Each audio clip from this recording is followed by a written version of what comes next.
नमस्कार साथियों, न्याय के इस उत्सव में आप सबका स्वागत है। नमस्कार साथियों, हम सबकी नेता न्याय के इस और हमारी उत्सव में आप सबका स्वागत है।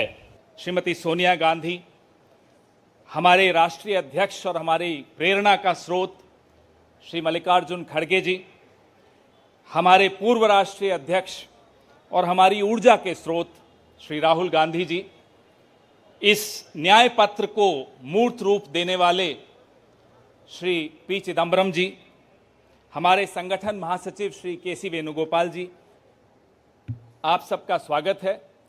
सर्वप्रथम वेणुगोपाल जी सबका स्वागत करेंगे।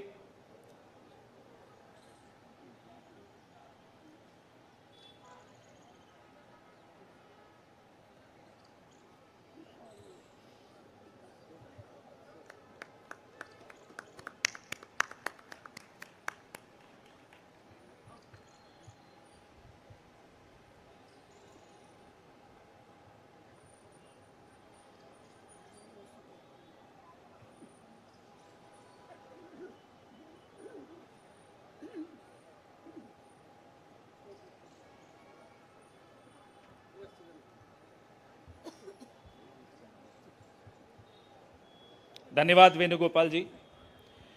साथियों, हमारे नेतृत्व के लिए और हमारी पार्टी के लिए न्याय केवल एक शब्द नहीं है, न्याय संघर्ष है, न्याय तपस्या है और न्याय हक है।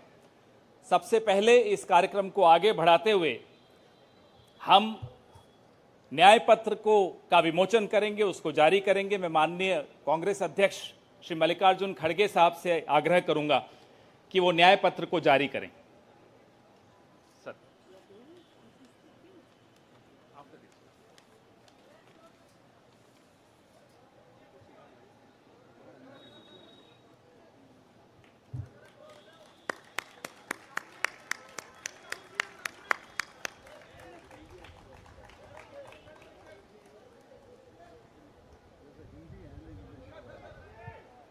या both Hindi.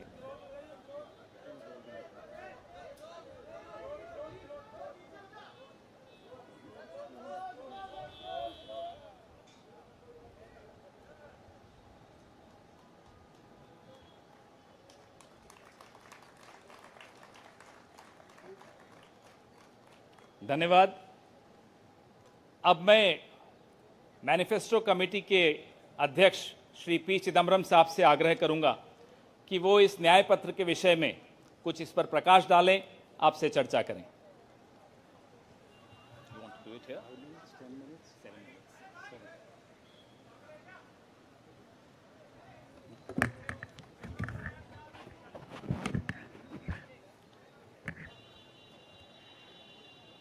Honorable Congress President, Honorable former Congress President Srimati Sonia ji, Honorable former Congress President Shri Rahul ji, General Secretary Shri K.C. Venugopal, members of the Congress Working Committee, senior leaders of the Congress, Karyakartas of the Congress, members of the media. I'm thankful to the Congress President for releasing the Congress Manifesto for the 2024 elections. Earlier, the draft Congress Manifesto was thoroughly discussed in the Congress Working Committee. The recommendations of the members of the Congress Working Committee were taken into consideration, and with the final approval of the Congress President, some changes were made to the draft manifesto. And what we have today is the final manifesto approved by the Congress Working Committee and the Congress President. The broad theme of the manifesto is justice. Every aspect of justice has been threatened, weakened, diminished, and in some cases denied in the last 10 years, especially in the last 5 years. Members of the media will recall that in 2019, we had warned of what is likely to happen between 2019 and 24 should the BJP come back to power. We were not soothsayers, but we were active workers on the ground who could sense what is happening in this country. I'm sorry to report that what we had predicted in 2019 has come to pass in 2024. We had said institutions will be diminished or captured. That has happened. We had said freedom will be restricted, and that has happened. We had said that the weaker sections of the people will be denied their rights and their privileges. That has happened. We had said that Parliament will be diminished. That has happened. We had said that we will inexorably move towards an autocracy. We are already described as an electoral autocracy by many, many thinkers of the world. That has happened. While we are unhappy that what we had predicted has happened, we have in this manifesto suggested bold measures to reverse the damage that has happened in the last 5 to 10 years. The overall theme of the Congress manifesto is 3 powerful words: work, wealth, and welfare. I shan't take long. I'll explain each word in one sentence. Work means we must create jobs.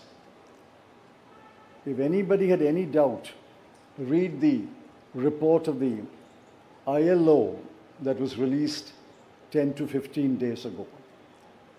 The government came up with a lame defense through the chief economic advisor, but the defense only made it worse.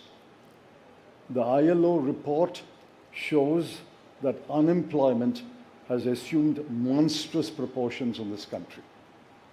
Yesterday, the media carried a report that 30% of the outgoing class in the Indian Institutes of Technology, the premier institutions of our country, are unemployed.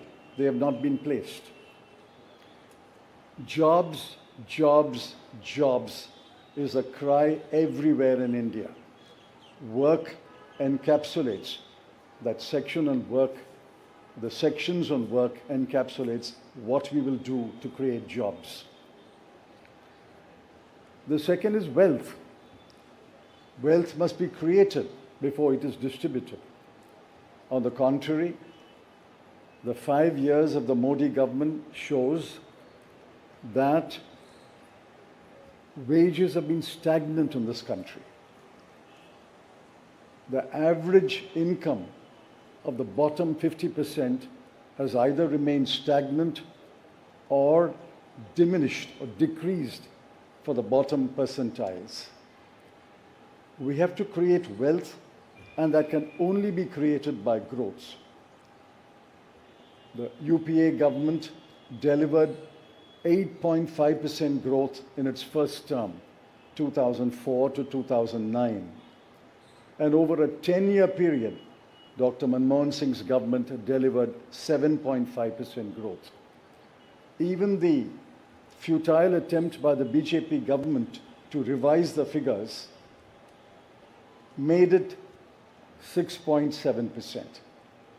But over the last 10 years, the average growth is only 5.8, and if you count the year that ended on 31st March, given the inflated figures, it will still be 5.9.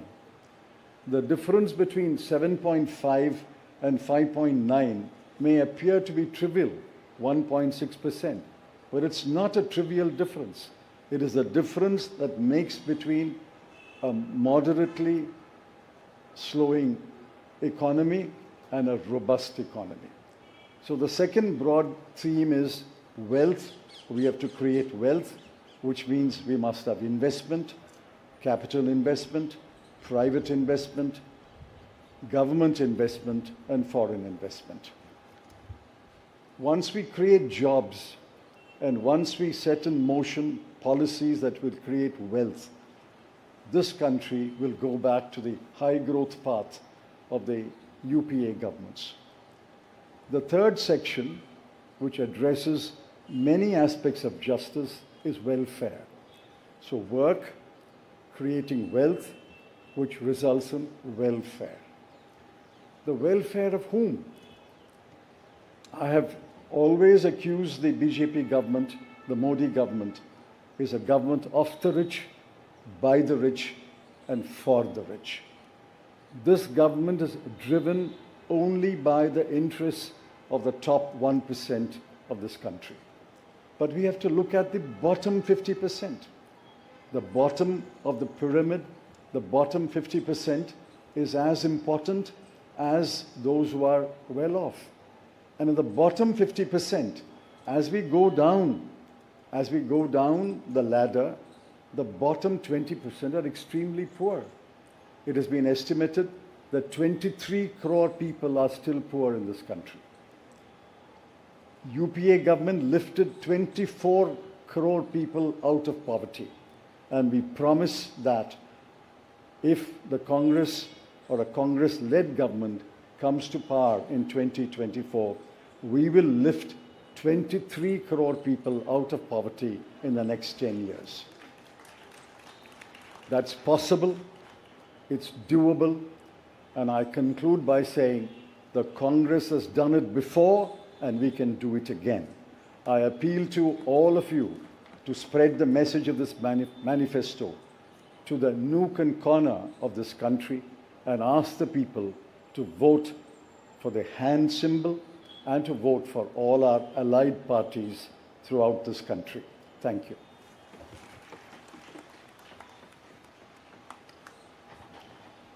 धन्यवाद चिदम्बरम साहब। मैं माननीय राष्ट्रीय अध्यक्ष श्री मल्लिकार्जुन खड़गे साहब से आग्रह करूंगा कि वो दो शब्द कहें।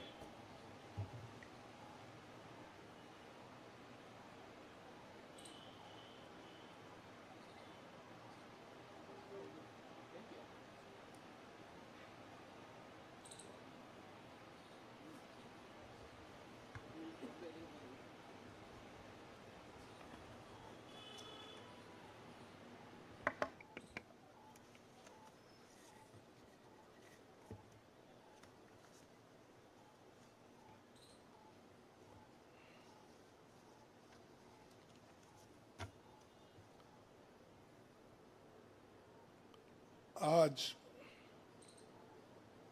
हमारे कांग्रेस चुनाव घोषणा पत्र जारी करने के मौके पर कांग्रेस पार्टी के भूतपूर्व अध्यक्ष और हमारे चाहते नेता श्रीमती सोनिया गांधी जी और भूतपूर्व अध्यक्ष श्री राहुल गांधी जी और यहाँ पर पधारे हुए हमारे कांग्रेस पार्टी के सभी नेतागण और खासकर इस जो घोषणा पत्र को तैयार किए श्री पीसी चिदम्बरम जी, केसी वेणुगोपाल जी और सारे वर्किंग कमेटी के मेंबर्स, मीडिया के मेरे दोस्तों,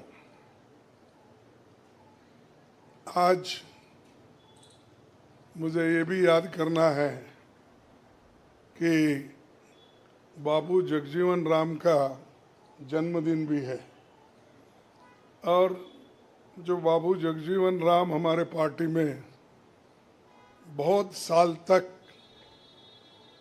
1947 से लेकर 1984 तक 1984 तक वो इस पार्टी में रह के काम किए। फिर जो कुछ उनका कंट्रीब्यूशन था ये बड़ा कंट्रीब्यूशन मिनिस्ट्री में उन्होंने किया। ऐसे दिन आज हम ये घोषणा पत्र गरीबों के लिए हम अर्पित कर रहे हैं। आज भारतीय राष्ट्रीय कांग्रेस के 2024 के लोकसभा चुनाव का घोषणा पत्र जारी किया जा रहा है।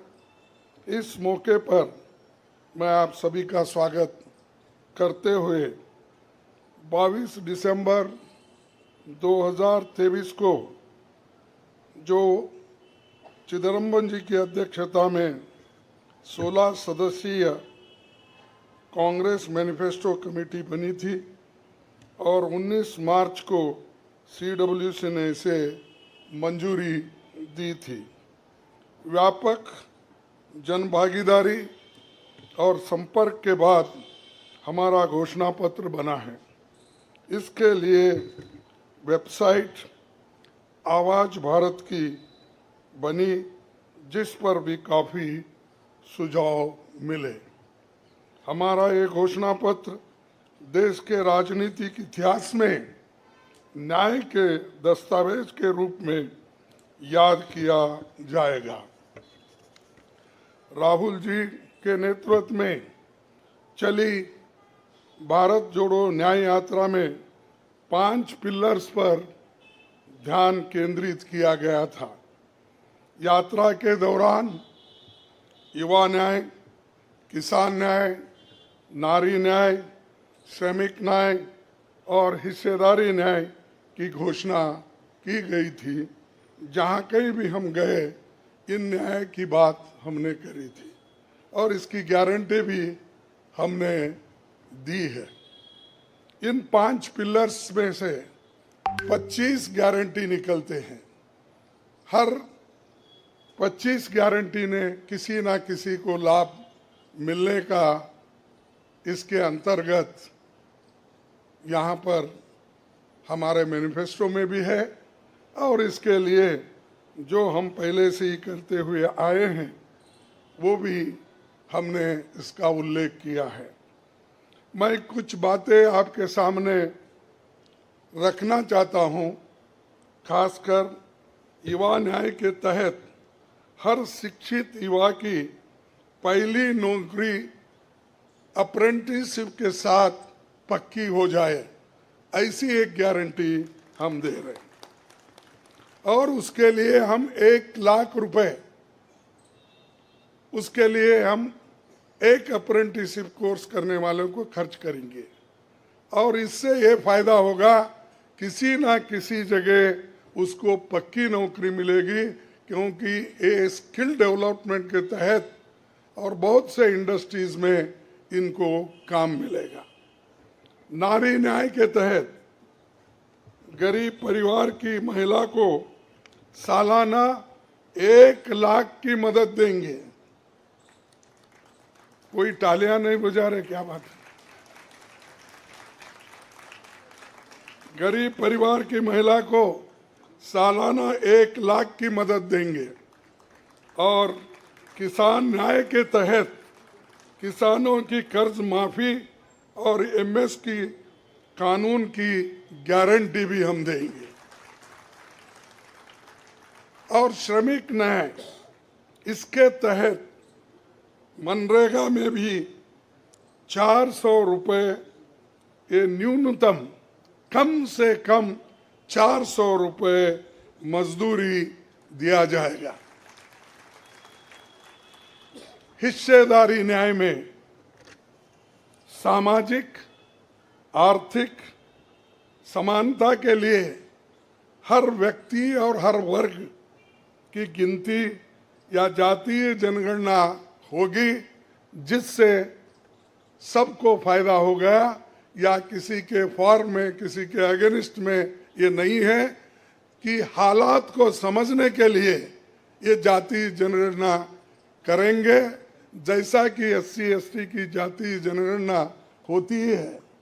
और वैसा ही जो पिछड़े लोग हैं और भी ये अपर कास्ट में भी गरीब लोग हैं, सबकी हालत क्या है ये जानने के लिए हम जातीय जनगणना कराएंगे और इसका फायदा हर वर्ग को मिलेगा। हमारे घोषणा पत्र में संवैधानिक न्याय कॉन्स्टिट्यूशनल जस्टिस खंड में लोकतंत्र बचाओ, भय से मुक्ति से लेकर मीडिया, न्यायपालिका आजादी, भ्रष्टाचार के खिलाफ मुहिम जैसे मुद्दे, कला संस्कृति जैसे विषय भी है। आर्थिक न्याय इकोनॉमिक जस्टिस खंड में आर्थिक नीतियों, बेरोजगारी, टैक्सेशन और टैक्स रिफॉर्म्स, ये सारी चीज़ें उसमें हम लाएंगे। इंडस्ट्री और इंफ्रास्ट्रक्चर पर ठोस काम हम करेंगे। राज्य न्याय जस्टिस फॉर द स्टेट्स में संघीय विकास पूर्वोत्तर भारत पर रोशनी हम डाले हैं, और जहाँ कहीं भी फेडरल स्ट्रक्चर को धोखा होगा, हम उस वक्त अपनी आवाज़ उनके साथ भी उठाएंगे, और जब हमारी गवर्नमेंट आएगी तो उनको बराबरी का हिस्सा देंगे, और ताकि वो पैसे के लिए तरस ना हो, चाहे वो ड्रॉट हो, फ्लड हो, डिसास्टर्स हो, इसके लिए नेचुरल डिसास्टर, इन सब के लिए फेडरल गवर्नमेंट को कानून के तहत जो मदद मिलना चाहिए वो हम जरूर उनको दिलाएंगे। उसी के साथ देश की प्रतीक्षा और आंतरिक सुरक्षा के महत्व को ध्यान में रखकर रक्षा न्याय की भी खंड है, जिसमें विदेश नीति भी है, और विदेश नीति हमारी अब तक सफल हुई है, और उसी नीति पे अगर ये लोग काम करते थे और ठीक ढंग से चलते थे, और बहुत से मुश्किल हमको आज जो आ रहे हैं वो कभी नहीं आते थे। तो इसीलिए हम अपना रक्षा न्याय का देश की रक्षा के लिए पूरा हम काम करेंगे। आखिरी एक महत्व का बिंदु पर्यावरण न्याय भी देंगे। आप सभी से मैं अनुरोध करूंगा कि घोषणा पत्र को बारीकी से देखें, पढ़ के इसमें आपको भविष्य के भारत की शानदार नया तस्वीर दिखेगा, और इसके लिए आप ठीक ढंग से आप काम कर सकते हो। आजादी के बाद 1951-52 में चुनावों से राजनीतिक दल घोषणा पत्र जारी करते समय बहुत से दावे करते हैं लोग, पर कांग्रेस हमेशा जमीनी हकीकत पर चलती है।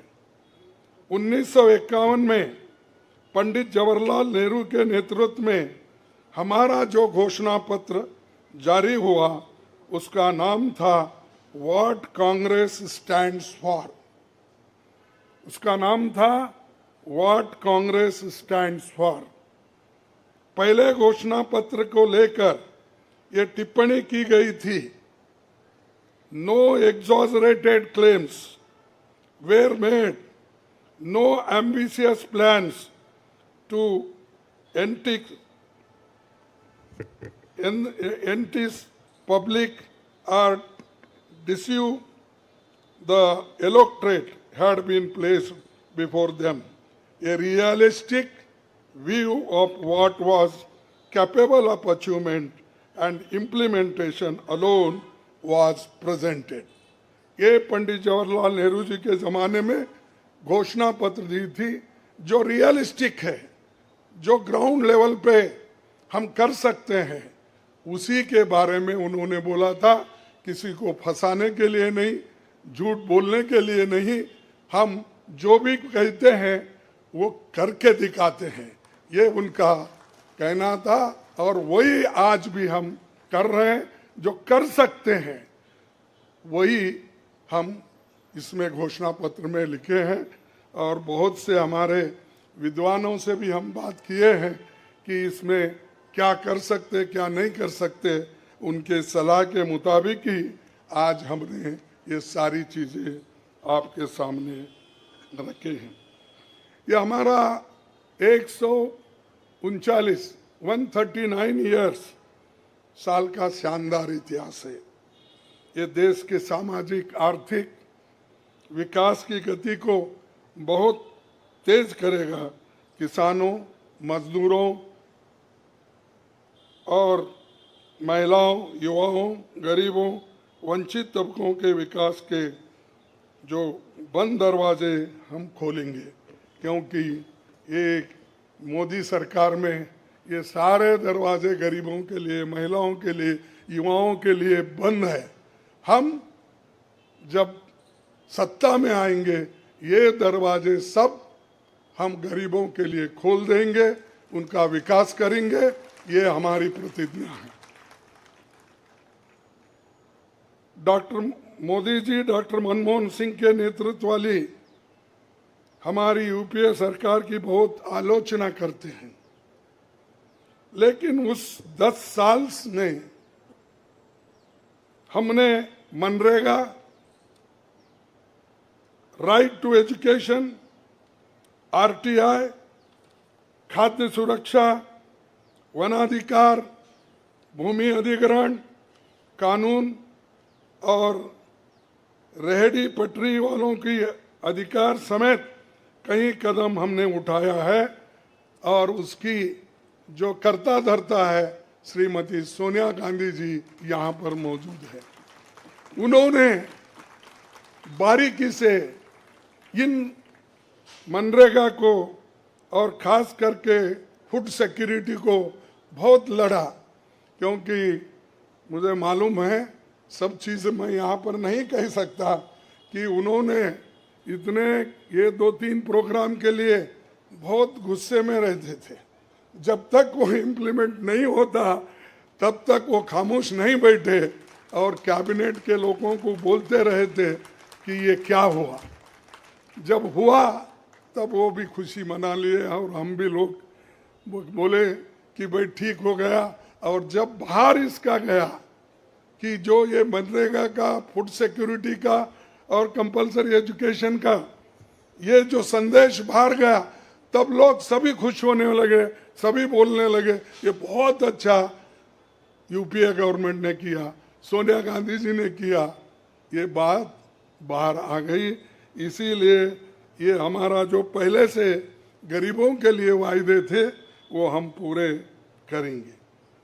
मोदी जी 10 सालों में इसके मुकाबले का एक काम भी नहीं कर सके। आप बताइए कौन सी ऐसी बड़ी फैक्ट्री जो एम्प्लॉयमेंट क्रिएट कर सकती है, जो नेहरू जी के ज़माने में बने वैसे कोई एक बड़े बड़े काम उन्होंने किया है। जिस देश में एक सुई नहीं बनती थी उस देश में पंडित जवाहरलाल नेहरू, इंदिरा गांधी जी ने रॉकेट बनाकर उड़ा कर दिखाया। और बहुत से जो साइंटिफिक योजनाएं थी हमने बनाए। अब मोदी जी के ज़माने में तो गालियां देने का छोड़ के दूसरा तो मैं नहीं सुना। और उसके अगर कोई छुपे हुए काम है तो मेरे को बताओ, ताकि मैं भी उसकी प्रशंसा करूंगा। लेकिन आज हम गारंटी जो भी दे रहे हैं, हम चंद स्टेट में करके दिखाए हैं। हिमाचल में करके दिखाए हैं, कर्नाटक में करके दिखाए हैं, तेलंगाना में करके दिखाए हैं। जहाँ कहीं भी हमारी सरकार है और राजस्थान में भी हमने कई नई चीजें की, वहां भी करके दिखाए। तो ये हम जो कहते हैं, मैं पहले ही कहा, वो हम करते हैं और हम डरते नहीं करने के लिए। हमारा कितना भी नुकसान हो, लेकिन गरीबों के लिए हम करते रहते हैं। ये हमारा पहले से कार्यक्रम है। और मैं चंद बातें इस मौके पर, थोड़ी देर हो गई तो क्षमा चाहता हूं, मैं चंद बातें आपके सामने रखना जरूरी समझता हूं। और आज क्या हो रहा है, विपक्षी नेताओं को जेल में बंद किया जा रहा है। चुनाव में सबको समान अवसर नहीं है और कई मुकदमे एक के ऊपर एक, छोटी छोटी, और हमारे पार्टी के ऊपर इतना बड़ा जुल्म किया और इतने हमारे को पेनल्टीज डाले। 3,567 करोड़ रुपए का हमारे ऊपर उन्होंने पेनल्टी डाली। क्या ये लेवल प्लेइंग ग्राउंड है? और ये हमारे ऊपर आज हो रहा, कल मीडिया के ऊपर होगा, मीडिया हाउसेस के ऊपर होगा, सबके ऊपर होगा। तो इसीलिए इसको, इस देश के डेमोक्रेसी को बचाना है, संविधान को बचाना है। इसीलिए हम सब लोग, देश के लोग, एक होना चाहिए और लड़ना चाहिए। और जो ऑटोक्रेटिक मोदी साहब है, उनको हटाना चाहिए। ये मेरा आपसे विनती है। जब तक आप ये काम नहीं करेंगे, तब तक हम सिर्फ बातों से नहीं होगा। आप लोग घर घर जाके, और हमारी गारंटी कार्ड जो है, इन गारंटी कार्डों को घर घर तक पहुंचाने का काम हमारे कार्यकर्ता करें। जब तक आप घर घर नहीं जाएंगे, वोटर से नहीं मिलेंगे, कुछ भी होने वाला नहीं है। सिर्फ स्लोगन से या मेरे भाषण से कुछ बदलाव होने वाला नहीं। बदलाव होगा तुम जनता से जब मिलेंगे, घर घर जाएंगे, महिलाओं से मिलेंगे, युवाओं से मिलेंगे, और जितने भी हमारे पेरेंट्स हैं, बड़े हैं, उनसे मिलके, किसानों से मिलके आप लोग काम करेंगे, तभी हम कुछ हासिल कर पाएंगे। तो इसीलिए मैं आपसे विनती करूंगा, ये काम हमारा आप करेंगे और इस ऑटोक्रेटिक सरकार को हटाने के लिए आप काम करते रहेंगे। अब बीजेपी का तो ऐसा है, चंदा दो धंधा लो, चंदा दो धंधा लो, कॉन्ट्रैक्ट लो, पैसे दो। तो उन्होंने काम किया और वो कहते हैं कि भ्रष्टाचार मिटाऊंगा। अरे भाई, 25 लोग हमारे बड़े बड़े नेताओं को आपने लिया और 25 नेताओं में 2 को तो एक पूरा एक्सोनरेट किया और 23 लोगों को फिर उनको भी एक्सोनरेट किया। अरे शाह साहब के वॉशिंग मशीन में इतने लोग जो भी जा रहे हैं, क्लीन होके आ रहे हैं, और भ्रष्ट लोग तुम्हारे साथ है, बदनाम हमको कर रहे हैं। मेरे पास तो नहीं है ना, मेरे पास जब तक थे तो आपने बोला वो भ्रष्ट है, फिर आप वो क्लीन कैसा हो गए, प्रामाणिक कैसा हो गए, ठीक कैसा हो गए? तो ये खुद ही इधर डराते हैं, उधर सब चोरों को लेते हैं। तो ये मेरा कहना है। इसीलिए आप इस बात को सोचिए, और हम सालों से गरीबों की सेवा करते हुए आए हैं, आगे भी हम करते रहेंगे। और जितने भी उन्होंने काम किया, मैं यहाँ गिनता नहीं, क्योंकि रेलवे में क्या किया, इन्फ्लेशन का क्या किया, अनएम्प्लॉयमेंट का क्या किया, ये सारे अगर बोलते कहूँ तो आप भी थक जाएंगे। तो इसीलिए मैं ज़्यादा नहीं बोलता, आप सबको मालूम है, और हमारे पूरे इलेक्शन मैनिफेस्टो में वो चीज़ वहाँ पर है। इसीलिए आप तमाम को मैं धन्यवाद अर्पित करता हूँ कि आप ऐसे वक्त जो हमको साथ दे रहे हैं, जिस वक्त लोग डर डर के चंद लोग भाग जा रहे हैं। वो डरने वाले कौन है? जो आदमी कुछ चोरी करता है वही डरता है। जो आदमी ठीक है, अपने उसूलों पे खड़ा है, उसको कोई नहीं डराता। अगर डराएगा तो भी वो उसूलों पे ठहरे हुए लोग डरेंगे नहीं। तो इसीलिए हम लोग डरने वाले नहीं। हमारे नेता श्रीमती सोनिया गांधी जी, राहुल गांधी जी, डर उनमें नहीं है और डर का नाम भी नहीं है। और डर ये शब्द उनके पास नजदीक आता नहीं। वो डर सिर्फ मोदी को है, क्योंकि वो हमारे लोगों को ले लेके 400 पार बोलते फिर रहा है। अरे मणिपुर जैसे एरिया में नहीं जा सके, देश में विदेश में 14 फेरियां लगाए, देश में इलेक्शन का प्रचार सरकारी फंड से किया गया, सरकारी वैन से किया गया, लेकिन मणिपुर वो देखे नहीं। क्यों नहीं गए भाई? आपकी तो 56 इंच की छाती है, आपको डर कुछ भी नहीं है। हाँ, आप जा सकते हैं, लेकिन वहां हमारे नेता राहुल गांधी जी जा सकते हैं लोगों के साथ। आप क्यों नहीं जा सकते? क्योंकि आपको डर है, और डरने वाला आदमी देश की भलाई कभी नहीं करता। बाय चांस आया, अब आगे लोग उसको देखेंगे और आप भी मजबूती के साथ हमारे साथ खड़े होंगे। इतना ही कहते हुए मेरे 4 शब्द को समाप्त करता हूं। जय हिंद।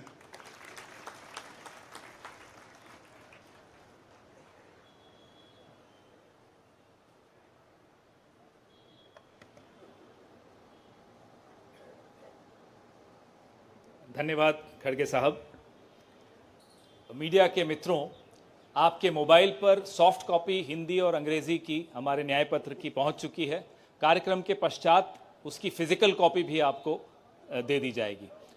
कार्यक्रम को आगे बढ़ाते हुए अब 10 मिनट आपके सवाल जवाब होंगे और इसमें अनुशासन रखिएगा। सबसे पहले एजेंसीज को मौका दिया जाएगा, तो एएनआई सबसे पहले अपना सवाल पूछे।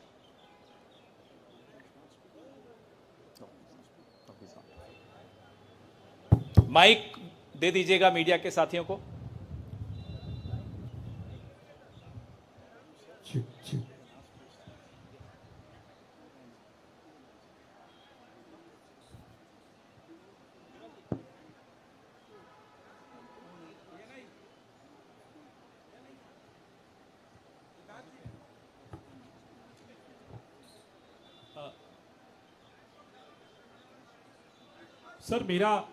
सर मैं सिद्धार्थ हूँ एएनआई से।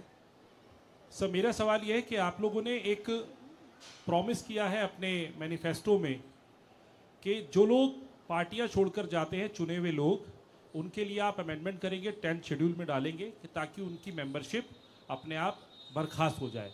क्या इस तरीके की परिस्थितियां जो आज बन रही है, खासकर आपकी पार्टी इसको देख रही है, इसको ध्यान में रखते हुए आप लोगों ने मैनिफेस्टो में इसको डाला है?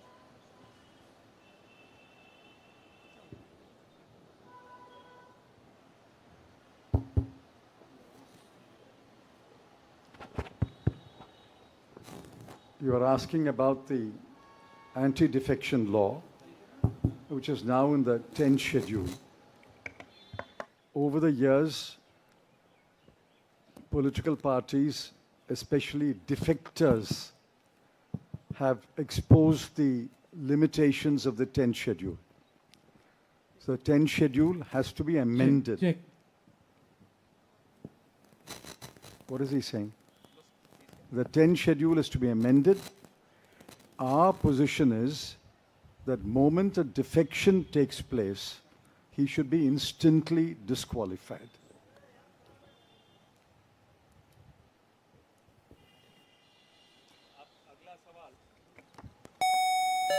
अगला सवाल PTI.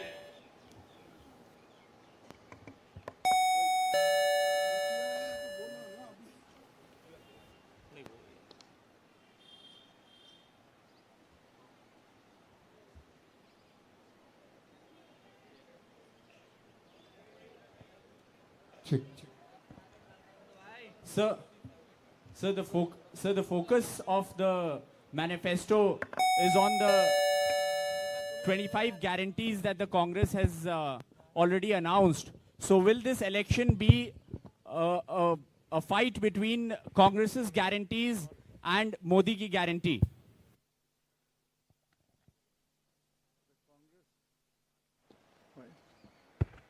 The Congress guarantees are concrete guarantees. We have spelt out in English and Hindi and in due course in different languages what each guarantee means, what each guarantee will deliver to the people. Mr. Modi's guarantees are only in order to ensure that he is guaranteed a third-term job. Where is the guarantee?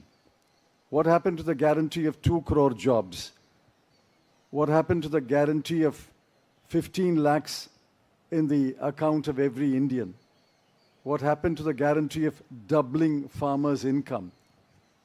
What happened to the guarantee of raising India's GDP to 5 trillion?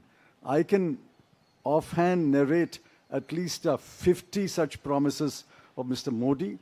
Mr. Modi's promises are empty promises. Our 25 guarantees are concrete guarantees.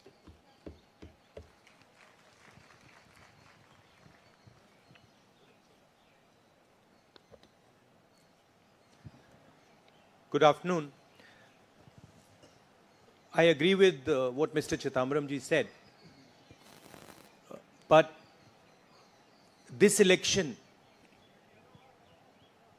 is about those who are trying to destroy the Constitution and destroy democracy in this country versus those who are trying to protect the Constitution and protect democracy in this country. We do believe that it is very important,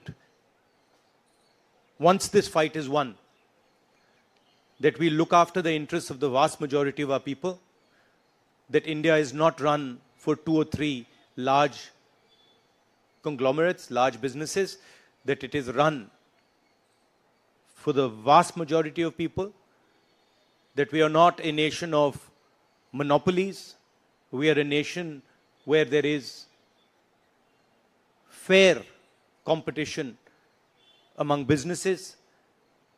So I think it's important to understand that this election is a fundamentally different election. I don't think democracy has been as much at risk, the Constitution has been as much at risk as it is today. In Hindi, sir.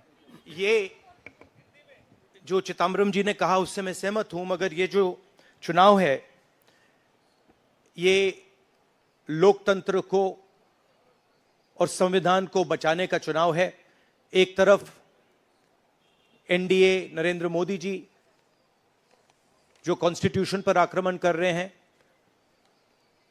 लोकतंत्र पर आक्रमण कर रहे हैं, institutions को capture कर रहे हैं, और दूसरी तरफ इंडिया अलायंस जो कॉन्स्टिट्यूशन की रक्षा करता है, लोकतंत्र की रक्षा करता है। तो ये चुनाव इन दोनों फोर्सेस के बीच में है।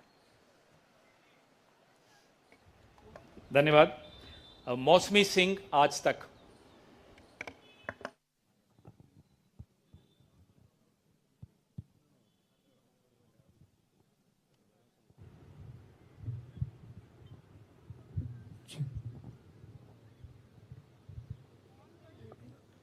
राहुल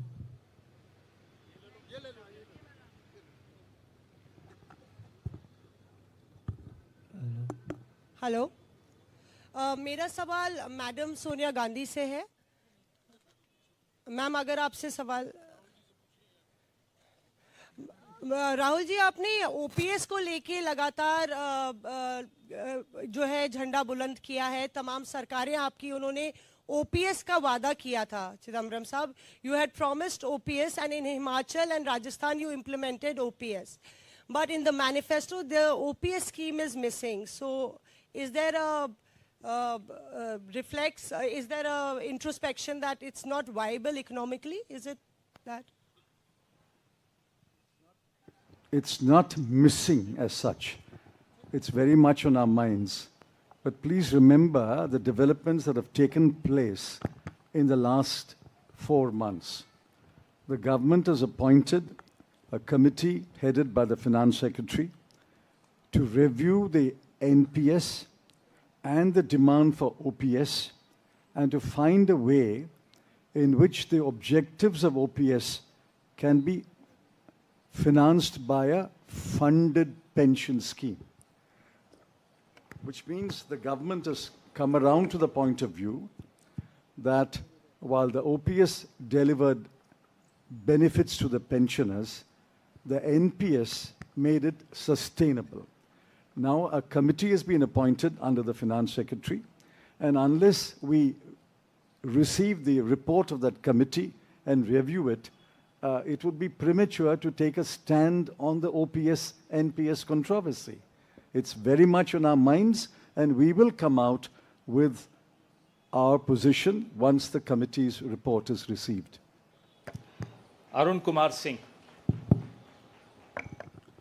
मेरा सवाल राहुल जी आपसे है। राहुल जी, हेलो। राहुल जी, सीधे सीधे इधर, फ्रंट। सवाल आपसे यह है कि 2014 में जैसे ही मोदी सरकार आई थी, आपने एक बयान दिया था और आपने ये कहा था कि देखते जाइए धीरे धीरे कॉन्स्टिट्यूशनल इंस्टीट्यूशंस जितने भी हैं देश पे, उस पे आरएसएस और बीजेपी का कब्जा हो जाएगा। अब आप ये कह रहे हैं कि हो चुका है और आप कह रहे हैं कि हम कानून भी लाएंगे।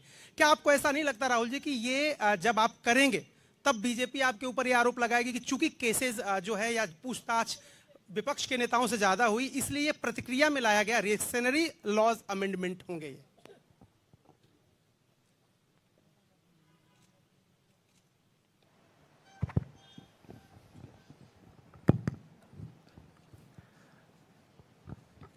सबसे पहले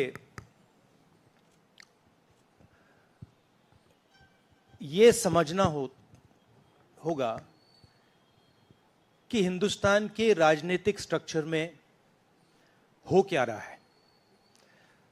आरएसएस ने और बीजेपी ने और खासतौर से नरेंद्र मोदी जी ने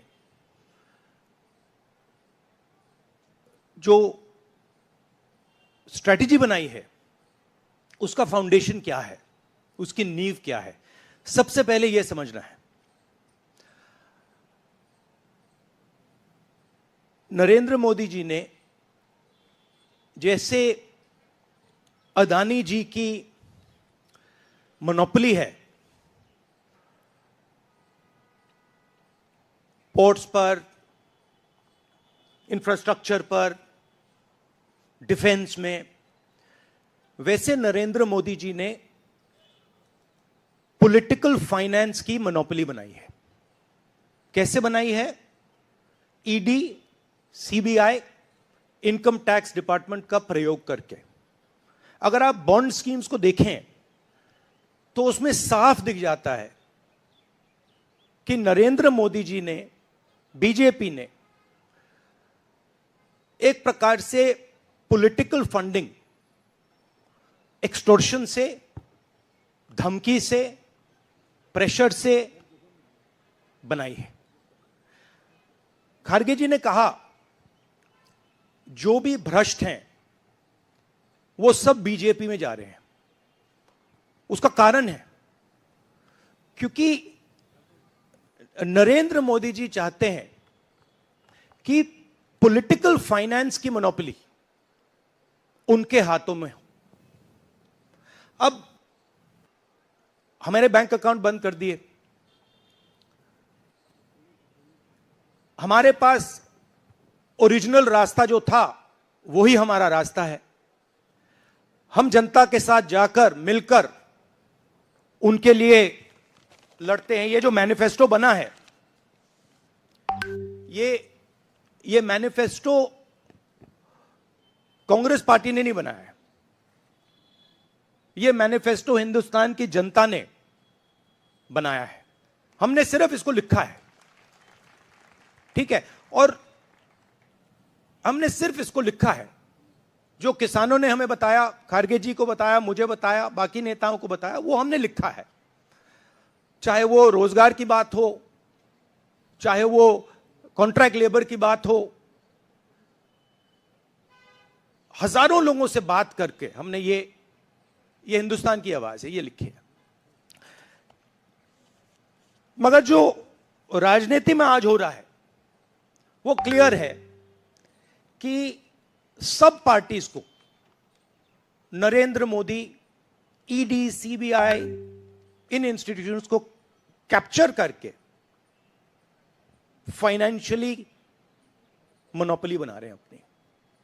और चुनाव के बाद रियलिटी है कि ये जो फाइनेंशियल मोनोपोली बड़ी इंटरेस्टिंग चीज है, क्योंकि सारा इंफॉर्मेशन, सारा का सारा इंफॉर्मेशन, किससे एक्सटॉर्शन किया है, किसको कॉन्ट्रैक्ट दिया है, कॉन्ट्रैक्ट देने के बाद उसने कितना पैसा दिया है, वो पूरी ब्लूप्रिंट, पूरी की पूरी ब्लूप्रिंट इलेक्टोरल बॉन्ड्स में लिखी हुई है। तो नरेंद्र मोदी जी ने आज नहीं तो कल ऑपोजिशन को पूरी chargesheet, proof sheet electoral bonds के थ्रू पकड़ा दी है। तो इसीलिए थोड़ा टेरर हो रहा है उनको, इसीलिए नंबर निकला है 400 पार। इसलिए ये महाराष्ट्र में हमारे नेता ले जा रहे हैं, हरियाणा में सब जगह हमारे नेता ले जा रहे हैं, क्योंकि इनको लग रहा है कि भैया अगर 400 पार नहीं 180 हो गई, 160 हो गई, 140 हो गई तो नैया पार हो जाएगी। Thank you. आशीष सिंह।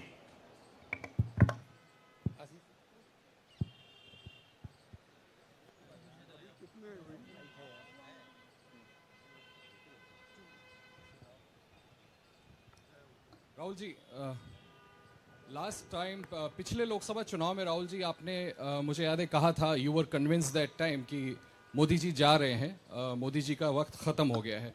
ऐसा हुआ नहीं, होता है राजनीति में। इस दफा नरेंद्र मोदी को आप कितनी बड़ी राजनीतिक चुनौती मानते हैं सर 2024 के चुनाव में? देखिए, 2019 में ये शुरू हुआ, आज ये एक तरह पीक पे पहुंच गया है। हिंदुस्तान के सारे इंस्टीट्यूशंस उनके हाथ में हैं, पॉलिटिकल फाइनेंस की मोनोपोली उनके हाथ में है, CBI, ED, income tax, EC, ये सारे के सारे बीजेपी के हाथ में है, बीजेपी के कंट्रोल में है। तो जैसे मैंने अपने भाषण में कहा, cricket match is a rigged match. Cricket match is not a fair match. उसमें चाहे सोशल मीडिया की बात करें, आप हमारे नेताओं के, ऑपोजिशन नेताओं के सोशल मीडिया देख लीजिए, मेरा यूट्यूब देख लीजिए, मेरा फेस टाइम देख लीजिए, फेसबुक देख लीजिए, इंस्टाग्राम देख लीजिए, तो ये सारा का सारा स्ट्रक्चर कंट्रोल्ड है, रिग्ड है। इसलिए बहुत जरूरी है कि जनता इस बात को समझे कि ये नॉर्मल चुनाव नहीं है, ये लोकतंत्र को बचाने का, संविधान को बचाने का चुनाव है, और इसको लड़ना और जीतना बहुत जरूरी है। ये चुनाव 2-3%, 5% और बाकी हिंदुस्तान के बीच में चुनाव है। और जो बाकी हिंदुस्तान चाहता है वो इस मैनिफेस्टो में है, और जो 2% चाहता है, जो अदानी जी चाहते हैं, वो आप उनका मैनिफेस्टो देख लीजिए, आपको पता लग जाएगा, उसमें उनकी रिक्वेस्ट लिस्ट पूरी की पूरी आपको मिल जाएगी। Thank you. आखिरी सवाल Kumar Vikrant Singh.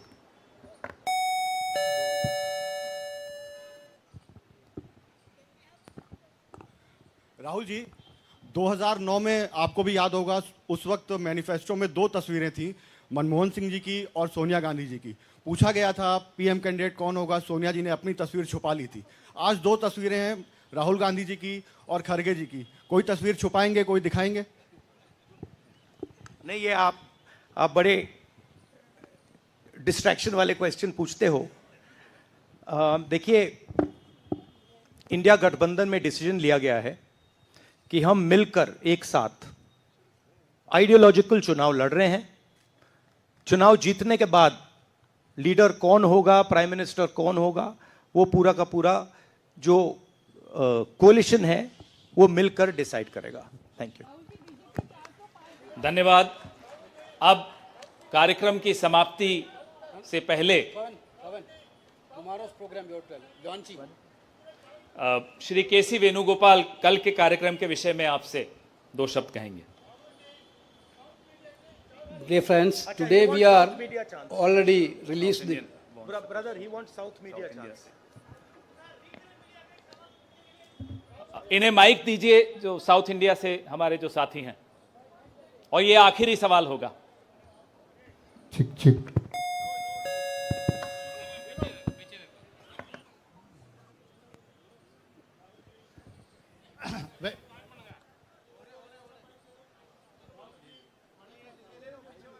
Vanakkam. South India's mic is not on, brother. But you have a very strong voice. You can speak without the mic. Sir, Vanakkam. Vanakkam. Venkatraman from Dinamala from Tamil Nadu. Advance congratulations to the Congress party, which was due to this serious campaign by the DMK party and Congress leaders. You are going to get 10 out of 10 seats from Tamil Nadu in the forthcoming parliament election. Do you think the same trend will you expect from the across the country?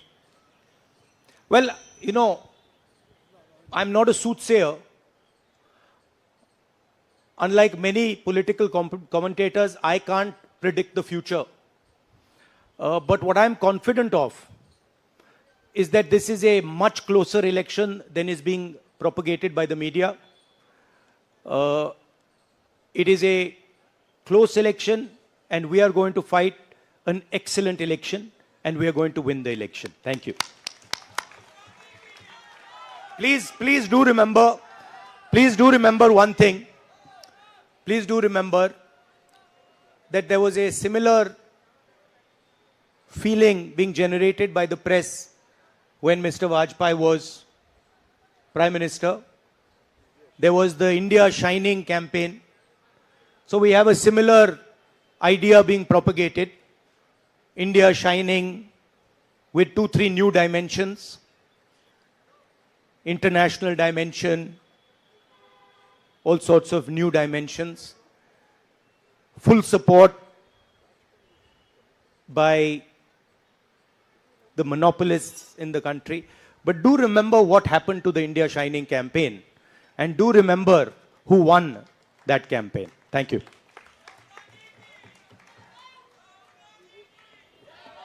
Dear friends, today already we released the Congress Manifesto of 2024. Tomorrow in 2 places we are launching the manifesto with huge rallies. One is in Jaipur. Tomorrow morning the manifesto launching will take place in Jaipur. And second rally of launching the manifesto will take place in Telangana, Hyderabad in the evening. There were 2 programs tomorrow. One is in Rajasthan, one is in Telangana for launching the manifesto. I once again thanking all of you for participating in this event. Thank you Venugopal ji. अब सेवा दल के साथियों से आग्रह है कि वो राष्ट्रगान शुरू करें।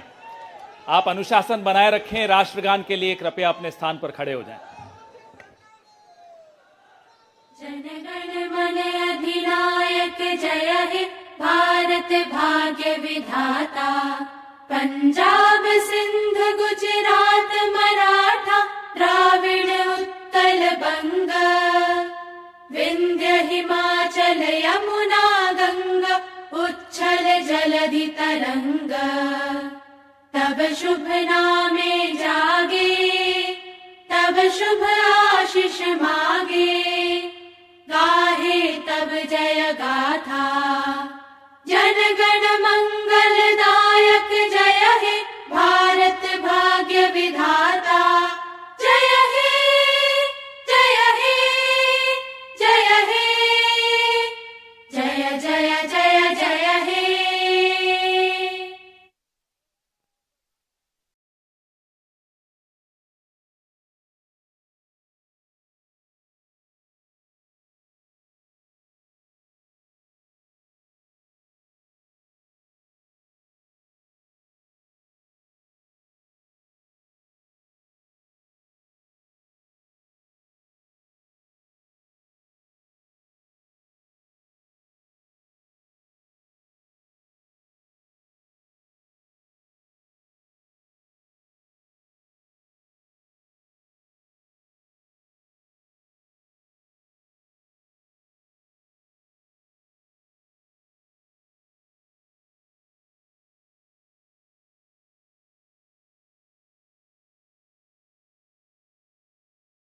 नमस्कार।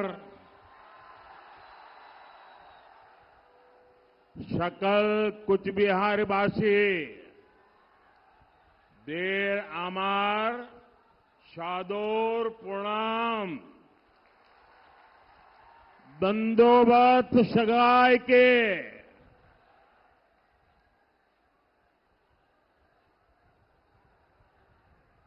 मेरे साथ बोलिए भारत माता की, भारत माता की।